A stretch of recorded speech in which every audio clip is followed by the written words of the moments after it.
Assalamualaikum warahmatullahi wabarakatuh. Perkenalkan, nama saya Muhammad Alfahresa Rizky Akbar, nomor NPM 2012 05 kali 14. Prinsip-prinsip hak asasi manusia. Prinsip kesetaraan, pelarangan diskriminasi, dan kewajiban positif yang terletak di setiap negara digunakan untuk melindungi hak-hak tertentu. 3 contoh diantaranya. Yang pertama, prinsip kesetaraan. Ide yang meletakkan semua orang terlahir bebas dan memiliki kesetaraan dalam hak asasi manusia. Definisinya adalah kesetaraan masyarakat, adanya perlakuan yang setara, di mana pada situasi sama harus diperlakukan dengan sama. Contohnya, ketika sebagai mahasiswa berteman tanpa membedakan ras, suku, dan agama. Yang kedua, prinsip pelarangan diskriminasi. Pelarangan diskriminasi adalah salah satu bagian dari prinsip kesetaraan. Jika semua orang setara, maka seharusnya tidak ada perlakuan yang diskriminatif. Definisi diskriminatif. Diskriminatif adalah sikap membeda-bedakan secara sengaja terhadap golongan tertentu yang berhubungan dengan kepentingan tertentu. Contoh, seorang dosen terlalu memperhatikan mahasiswa yang aktif, sedangkan mahasiswa yang biasa diabaikan. 3 prinsip kewajiban positif untuk melindungi hak-hak tertentu. Menurut hukum hak asasi manusia internasional, suatu negara tidak boleh secara sengaja mengabaikan hak-hak dan kebebasan-kebebasan. Contohnya, hak untuk hidup dan pelarangan untuk penyiksaan. Yang keempat, martabat manusia atau human dignity.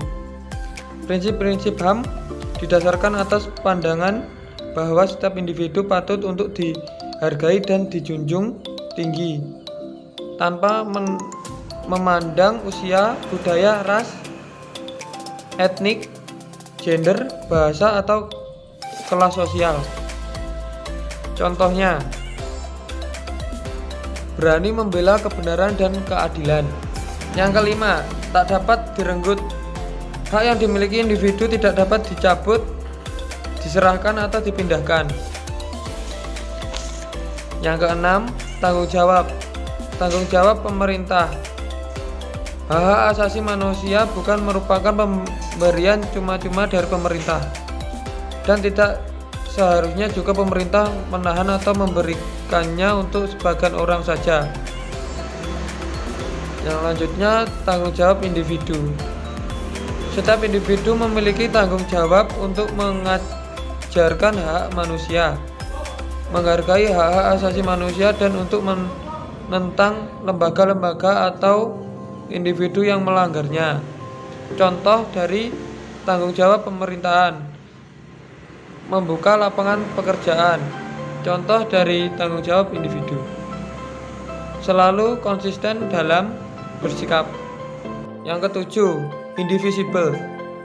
Hak-hak manusia harus dilihat sebagai satu tubuh yang tidak dipisahkan, termasuk diantaranya hak sipil, politik, sosial, ekonomi, budaya, dan kolektif. Yang terakhir, yang ke-8, interdependensi.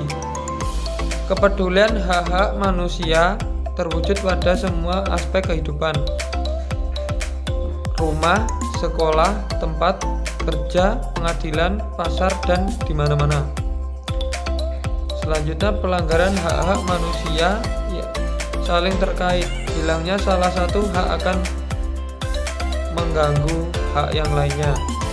Demikian pula, pemajuan hak-hak asasi manusia di satu wilayah akan mendukung hak-hak asasi manusia lainnya.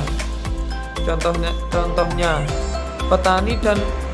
petani desa menghasilkan padi, sedangkan kota mengolah padi menjadi makanan siap saji. Sekian dari saya. Terima kasih. Wassalamualaikum warahmatullahi wabarakatuh.